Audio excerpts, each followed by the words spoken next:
Bien. Hey, it's John Gomez of Gomez Trial Attorneys with another episode of Trial Files, where real personal injury survivors talk about their real personal injury cases. And so in each of these episodes, we talk to a client of Gomez Trial Attorneys that suffered an injury, found a need to search for a lawyer, hired us, and then went through that process. You know, we are hopeful that these stories will be helpful to people that suffer injury, that are trying to kind of navigate the legal process. And in some cases, you know, we're hopeful that our guests can provide some inspiration. And so I'm hopeful that today we have exactly that. From a strong-minded, strong-willed young person that went through a very traumatic injury and seems to have bounced back strong and resilient, and I'm hopeful can provide some inspiration to all of us. So without further ado, I'm going to introduce my two guests. I'll begin with my fellow Gomez Trial Attorney Corey Garrard. Why don't you say hello, introduce yourself, and tell us a little bit about yourself, buddy. Hello, everyone. My name is Corey Garrard, trial attorney here at Gomez Trial Attorneys. I grew up with an attorney for a father, a trial attorney as well, who used to tell me only trial lawyers are real lawyers. And so here we are, trying cases and getting after it and loving what we do. Love it, man. Thanks for being here. And it's true that you were on the team that represented our guest. Is that right? Yes. Yep. All right, cool. And our guest, speaking of our guests, we're very humbled and grateful and blessed to welcome Axel Marquez Cornejo, one of my personal favorite clients. So Axel, why don't you introduce yourself, tell us a little bit about yourself, not the event, not the injury, but just where you're from, what you're all about. For me, I'm currently a student at UCC. I would say is my primary role. If you have to put a label on what I am currently, it's kind of evolving. I'm still pretty young, so this is kind of the stage where we're figuring that stuff out, and with the life-changing events that currently happen, that's kind of evolving a lot differently, so it's making me change the way I think of things. So in terms of an official title, that's still up in the air, but born and raised in San Diego, so all of my 21 years now. My birthday was a couple days ago, so all my 21 years have been here in San Diego, kind of bounced around from different areas depending on school, family. The earlier portions of my childhood I spent more across the border, so in TJ with my grandparents. So when they're a little bit in a little bit of a healthier state, they were a little bit better to take care of me, so I would spend the weekends with them. So it kind of grew from a little bit up in TJ and then up over here more when school got a little bit more intensive. I kind of stayed more with my mom. In terms of anything else interesting about me, I would say some of the hobbies that I like to indulge in are they're a little bit translating more, a little bit progressing more into more than hobbies, are trading, investing, with the markets kind of being a little bit wild right now. It's a fun time, and then with the legal settlement, to have a little bit extra money to play with. So I'm trying to be a little bit more intelligent, and it's kind of catapulting me into a little bit of a stratosphere that I was already trying to go into, but it's kind of adding that pressure, which I enjoy, so it's kind of keeping me active a bit. But in terms of what's going on, that's about it. Love it, man. And so I think at some level, Axel's being a little humble. You know, from my perspective, what I saw was, you know, Axel grew up in not a wealthy environment, you know, I would say in a financially challenging environment, you know, but did well enough academically to actually be able to be admitted to the University of California, San Diego, which is, you know, a very, very high academic level institution.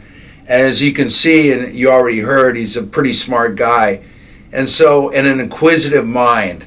And so, you know, before we turn to Axel and kind of his story, Corey, like you and I spent a lot of time kind of talking to Axel, and you in particular, you know, and you know, some clients, you know, they don't want to be involved. They just tell me when I got to be here or there. And some clients, have like an intellectual interest in the process and that kind of thing. And, what would you say to each in terms of their what's the right way and what's the wrong way? Or is there a wrong or right way? Is it just, whatever you want to be as a client?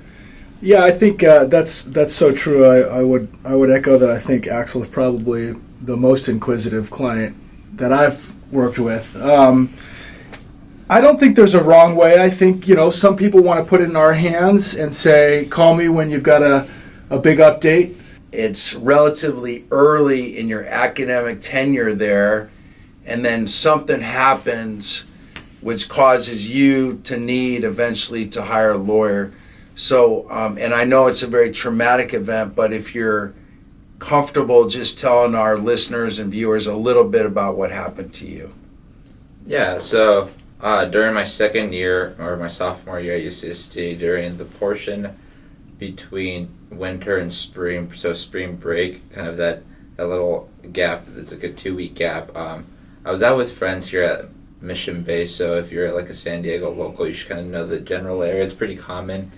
And it was just one of those kind of scenarios where we have already gone before, one of those freak accidents or incidents where you just kind of have, we were going to go cruise driving, go off to a little like kind of island off to the side by court, nothing out of the ordinary, and then due to extenuating circumstances, kind of hit some waves, have the accident, and just kind of, I guess the details of like the actual accident aren't necessarily too important to understand the general severity or magnitude, but what generally happened was my leg was amputated. It wasn't like cleanly amputated with the propeller, so my left leg above the knee was basically mauled in a way. It was pretty bad, and then my right was kind of hit, but it wasn't to the degree where it needed to be amputated, so that it recovered pretty quickly. But it was a pretty traumatic experience, and it was, I guess, there was a moments where I got to see kind of the gruesomeness of it. So it wasn't necessarily just kind of like an accident where you kind of have the sudden impact, but rather like you're still conscious and kind of processing things, and then have to kind of like navigate the situation in order to survive. So it was kind of one of those definitely put me on my toes kind of scenarios, but retrospectively looking on it, definitely kind of gave me a little bit more of a confidence in myself, because I understood how I would react in that situation. And I guess everyone always we kind of process things like, okay, I will behave this way when something like this will occur. But it's kind of reconforting knowing that I will behave this way if something like this does occur or reoccurs. So when I go through life, I guess a lot of the things I have a lot more confidence, even though most people wouldn't think that you would because of the accident, just because when you get put in that situation and then you can overcome it, and then you're able to, I guess, still make logical and clear decisions, and you're able to kind of navigate the situation pretty fluently for the most part. It's like, okay, cool, if I can handle this, I can handle like a lot more things. So it kind of propels me a little bit to launch myself. But what ended up happening was I ended up going to a hospital. The left leg was mauled to a point where it basically wasn't going to be functional anymore. So I necessarily didn't get to see how bad the knee was, but I do recall when I saw like just the severity of it. But that made it so that the amputation was above the knee instead of below the knee, which adds a lot of more complications in the way like you kind of live your everyday life. Because if it was below the knee, I would be able to have a lot more mobility and stuff. So that kind of changes a little bit of how you tackle the situation. But essentially, that's kind of what led me to look for a lawyer, was an accident or boating incident, which led me to lose my leg and kind of navigate through there. Yeah, so, and we'll talk more about sort of your mental processing of the after effects. And your parents are, well, I met them and spent a lot of time with Mom. I thought Mom was pretty sharp and very like a good, like, she has a good mind. Maybe part of your good mind comes from her. But I would imagine she really hasn't had to go look for a lawyer before. So just tell us, like, because maybe some of our listeners, might be in the middle of looking for a lawyer. How did you go about trying to find a lawyer to help you? So when my accident happened, I was recovering in the hospital, but I was still somewhat like functional, so I could use my hands and I had a computer and stuff. So I was communicating with my parents, who took a little bit of the initiative of kind of selecting a few just different firms and different lawyers kind of for me to choose from. So they would kind of get me a general pile of people that they would kind of look for. And I think the way that they were navigating it was kind of different searches on Google, as funny as that made sound, just kind of looking for like, lawyers in the local area. And I guess also kind of like looking around, I think they became a little bit more aware of marketing also because of the need for lawyers. So I think one of the ways that they ended up contacting John's firm was through a commercial. So they kind of saw the commercial, then I think they looked up the website online, and then from there kind of, hey, check this out. I think you should talk to this firm and just kind of see what they're about. So I was kind of doing more of the vetting, but they were doing the general selecting of firms who I should just kind of call. Like, this person seems like a good fit for different reasons. And I guess for some of the things that kind of incentivize them to choose, or some of their vetting, where the quality of their website, I think was one of the things that kind of gave him a little bit more of a trustworthiness, where it was like, okay, there's a little bit more of a general investment into the marketing. So it gives you a little bit more of a sense of comfort knowing that there's a little bit of legitimacy. That's kind of what was portrayed. So that was their general vetting or their process.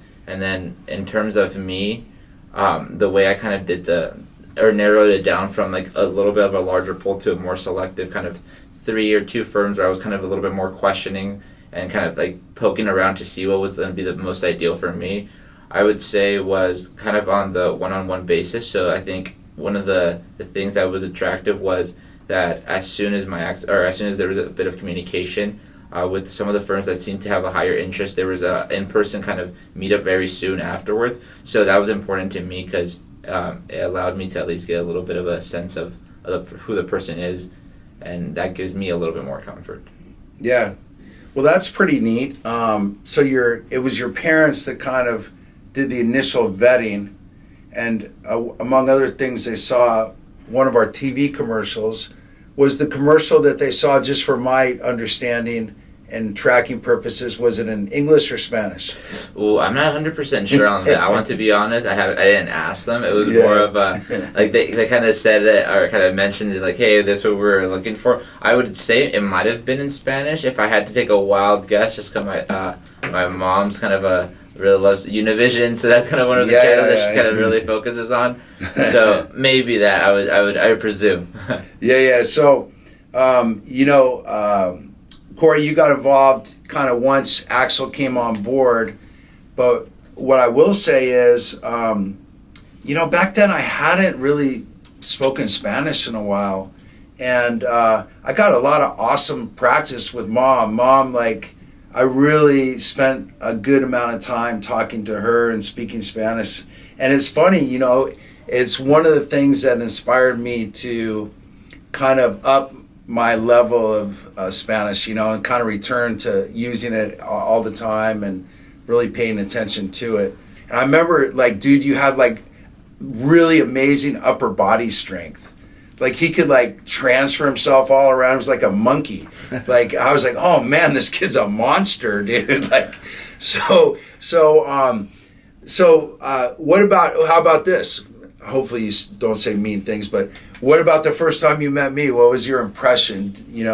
What did you think? So for me, I think there was also a very positive impression, just because as much as I think there's a gravitation to people that I kind of like, I can see kind of a monster inside as well, because I can see that there's a bit of like a struggle, it's less progression, and physically speaking, I think also it's hard to like not represent that. And I can see like it was immediate in John, like he was kind of a bigger guy that's kind of worked on his body. So that's something that I admire, because I understand, because I do it myself. So I understand how hard it can be, and especially how long it takes. So I understand that to get to a certain point, it takes a lot of dedication and a lot of hard work. And I kind of know the mentality and the mindset that it needs to be in order to get there. So I kind of attributed that a little bit to like what it would require as a fighter, like kind of like someone that doesn't give up or resilient. So that was definitely something that was kind of an attractive feature, where it's like, okay, this person like I can't help but kind of correlate how a person like presents themselves outwardly, and like for example how they take care of their body and stuff like that. So when there was like a sharpness to John, there was definitely a bit of, okay, this person definitely takes care of themselves. So I can feel that there's a sense of professionalism, there's a sense of kind of, I guess, dedication, hard work that was attributed. So that's something that was very attractive to me personally, because that's kind of similar to my own personality, where there's a bit of perseverance and hard work, and just that I would want someone that I could be able to, I guess, understand me and what I was going through. So that was something that I did look a little bit, it was an attractive thing. Yeah. I think that for me, at least because I'm a little bit extra precautious in the way I act, and I understood how the magnitude of the situation, I wanted to do as I was a little bit maybe neurotic in the way that I was behaving, but it was definitely, I was asking a lot of questions in the sense, well, what's this? Because for me, I guess I don't like to be out of control of a situation, and for me, I understand that like a lack of knowledge is a lack of control, of not really understanding that I have to place trust, right? And I guess in the beginning aspect, in the first stages, it's hard to trust. I think, especially coming from an injury, maybe that had a little bit extra to do with it, where I was already in a bit of a critical situation, and then mentally trying to recover and going through all that stress.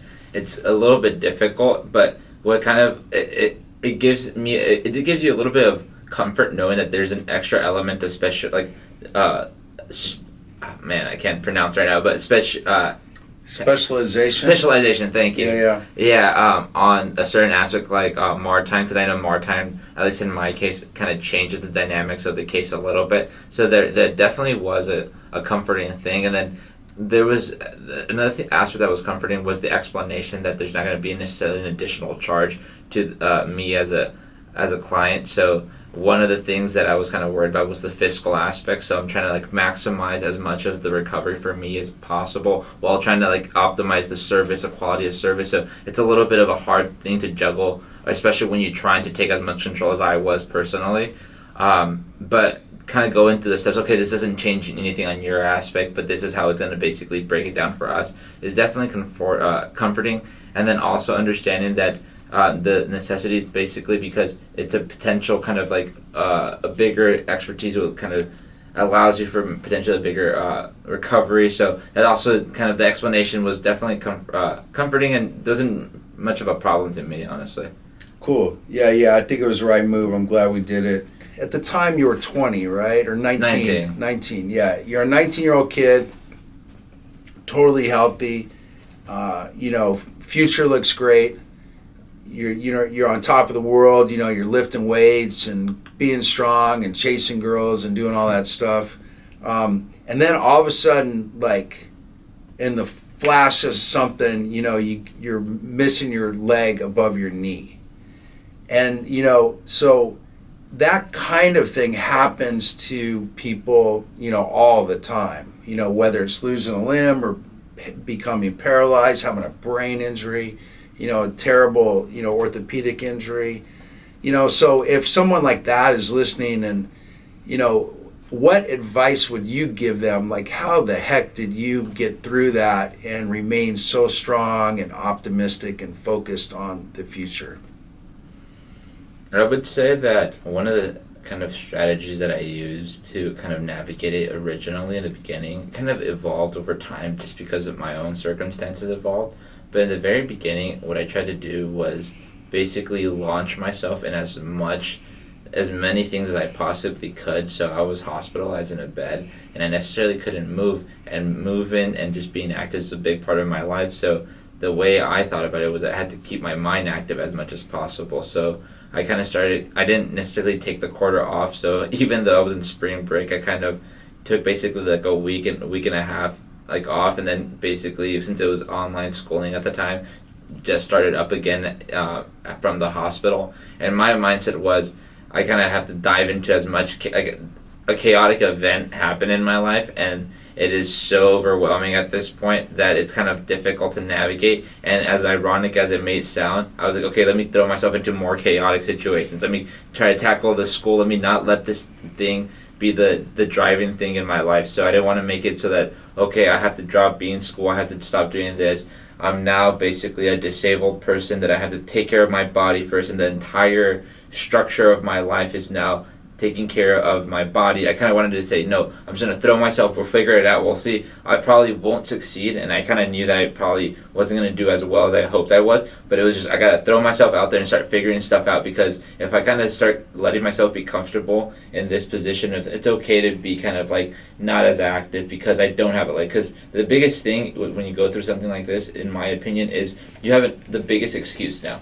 It's like, I cannot do anything with my life, and basically there's an excuse for it. And like in most people's scenario, there's abstract or kind of imaginary kind of things that we put in our brain where it's like, oh, I couldn't do this because of this. And one of the things for me, like John mentioned, was that I grew up in terms of financially, very kind of impoverished, not necessarily the best resources.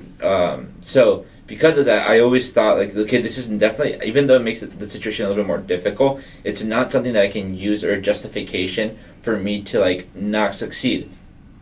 And because I always had that mindset, finally there was something that's like, okay, this is definitely something that I could say, hey, like, I couldn't, like, you know what I mean? Like, I was doing great in life, like, this was happening, and then bam, like, what do you want me to do? Right? I could take like a little golden ticket to not do anything and to be lazy, which I already naturally end sometimes. I'm a little bit, I can't be smart, but I think I'm smart because I want to be lazy.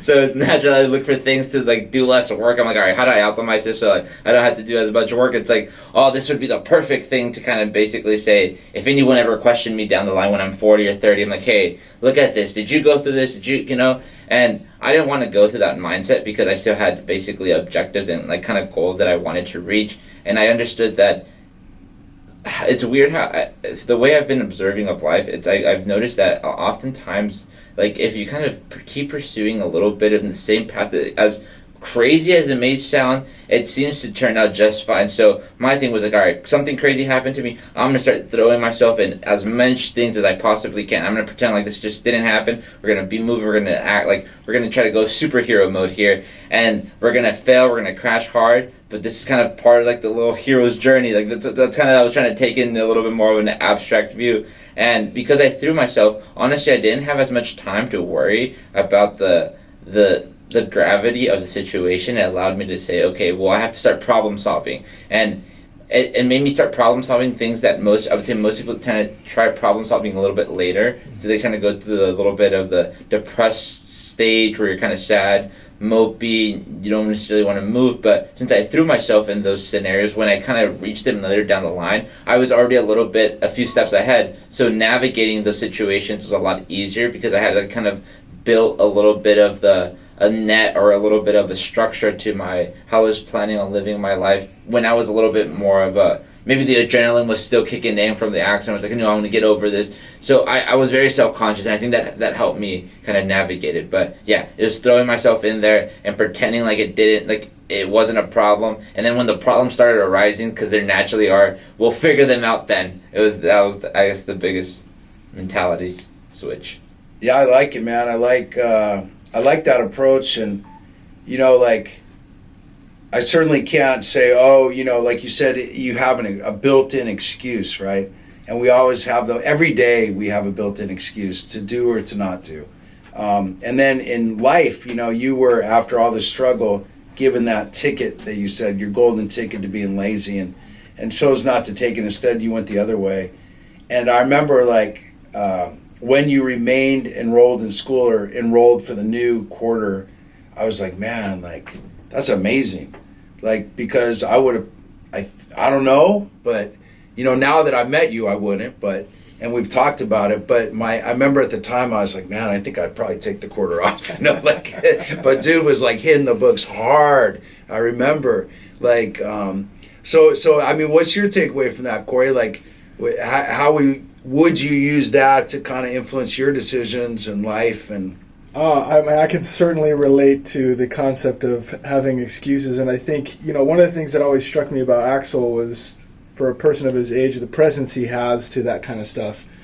And because I started to catch myself doing things like that, you know, maybe when I was about 30, and so it took me a little longer to get there. But I will say, you know, one of the things that Axel said that reminded me of a theme in some of our cases is, you know, the priority to focus on your body when you're injured and to get healed. and versus, for example, like you said, almost pretending like it didn't happen and focusing on other things. And it's just so funny to see how some things work for some people.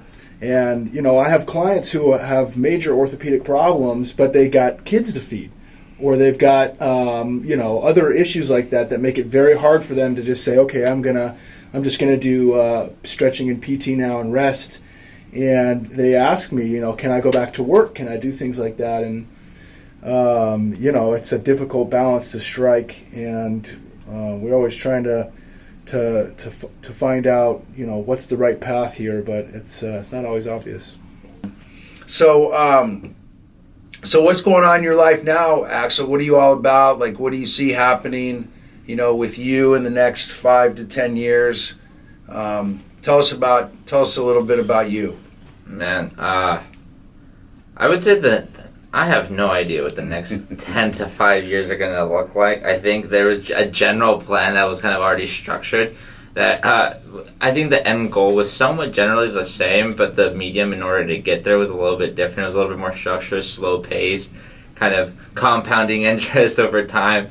But based on the scenarios and the situation, I guess a lot of my mentality has changed. And it's funny because the injury itself also kind of changed my mentality, as funny as that may sound. I guess my day-to-day life, like the little things, for example, like I'm not like able to run anymore, and I mean hopefully with new prosthetics over time, that's one of the things that we're working on. So we're working on getting different prosthetic models and then kind of getting adapted to that, hopefully like in 10, 15 years. Neuralink gets a little bit more evolved and I become a cyborg, so maybe I'm ahead of the game, hopefully.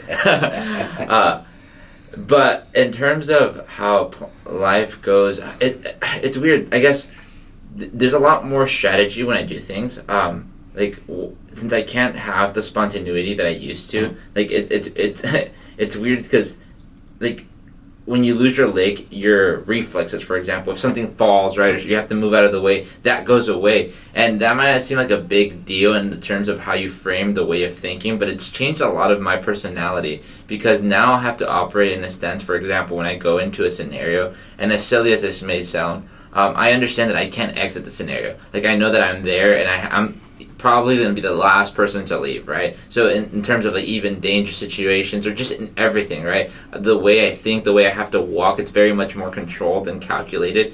And then the way I do things in life, it sucked a little bit of the joy in the sense where like I used to be a very spontaneous person where, for example, I'd wake up one day and as a healthy, able-bodied person, okay, cool, I'm going to go here, I'm going to go there, I'm going to do this, I'm going to do that. Now there's a lot more planning in the way I do things. Like when I wake up, like I have to know that, okay, for example, right now I don't have the greatest model. Like the dimensions on my leg aren't as great, so I understand that my mobility is a little bit more limited. So in terms of how I'm going to get there, what I'm going to do, how I'm going to like do things, that's changed. So because of that, it's also changed the life trajectory because I wanted to be a little bit more spontaneous in the way I did things. And now when I have a little bit more freedom on being able to do them, I can't necessarily exercise that freedom because of the able-bodiedness isn't necessarily there. So there's a little bit of a balancing act trying to go on currently where I'm trying to necessarily get myself to an active place where I feel comfortable being able to go out and do things where I'm not necessarily going to be in pain or I'm not going to be in discomfort. In terms of career, in terms of that's definitely changed because with the legal settlement, so as John explained, and I'm definitely a go-getter, active kind of personality. So my mindset, as soon as this happened, was like, well, I'm not done here. It's like I'm still going to be working. I'm still going to be an active, productive member of society. And now I understand that my body isn't going to be what's going to be the productive thing, right? It's going to be my mind. So I have to start working on my mind and like actively building it as much as possible. But because of that, I understand that I don't need to be conservative, or I am conservative, I'm smart and I can try to be intelligent, but I don't have to be as conservative in the way where I have to live a life. For example, the legal settlement, use that as, okay, now I get to have to manage this and how do I spend it so that I don't waste this, right? And I have to like trickle it down, right, until like I don't spend this. No, it's like, okay, I'm going to use this to level my life up. I'm going to use it to invest in myself, my learning, the experiences that I have in life, and then because I don't have the ability to be maybe as able-bodied, I have to invest in myself in ways where I can still produce value to other people, but in a way that's a little bit different now. So because of that, it's kind of changing the framing of what I'm thinking, how I'm behaving, and also just kind of, like John said, I also in the beginning, I didn't come from a very affluent family, so there's definitely a switch in the way of being able to do things, and just kind of the freedom that comes along with being able to have a little bit more money at my disposal, because I did take an option to be a little bit more kind of in control of my own finances, just because that's just my personality. I like to be in control, and like when I mess up, I want to mess up on my own account, because when I don't, I like to take all the accountability on me, because that's how I figured I learned the most. When I diverted to other people, I'm like, well, it's somebody else's fault, right? And then the learning aspect doesn't really register in me, because the responsibility wasn't mine, right? I didn't mess up, somebody else did. And I don't like blaming other people for the things. I like to take as much responsibility, because I like to feel that, okay, I messed up. And I think it kind of helps me learn, as crude as that might sound. Like, I don't like to say I like to fail, but I think that's partially why I throw myself out there as much as possible, because I'm not afraid to fail. I understand that through failure I kind of grow rapidly, and because of my lack of fear or of failure, I've found that I've been able to grow at a faster rate than other people. So that's my little secret to like how I tackle things. But yeah, that's kind of what generally is going on. There's a lot of kind of chaotic things going on, and with the markets going on right now a little bit haywire, nobody necessarily know where the economy's going. I'm trying to pay attention to that as much as possible, and then navigate this kind of school, because there's a scholarship where I still have to navigate that. So it's just a lot of juggling. It's fun. It's fun though. It keeps me a little bit active, and keeps me a little bit. There's a lot of things to do. It makes me excited. Oh, awesome, man! It's good to see you excited. We saw you out at our boxing event this weekend. It was awesome to see you out there. Thank you for coming. I want to kind of work on myself, get a little bit of foundation set, and then be like, hey, this is what I have to show now. You know what I mean? Right now I feel like I'm kind of not worthy of showing anything. Yeah. I'm feeling you, dude. All right, my man. Well, thank you, dude. Appreciate it. You did great.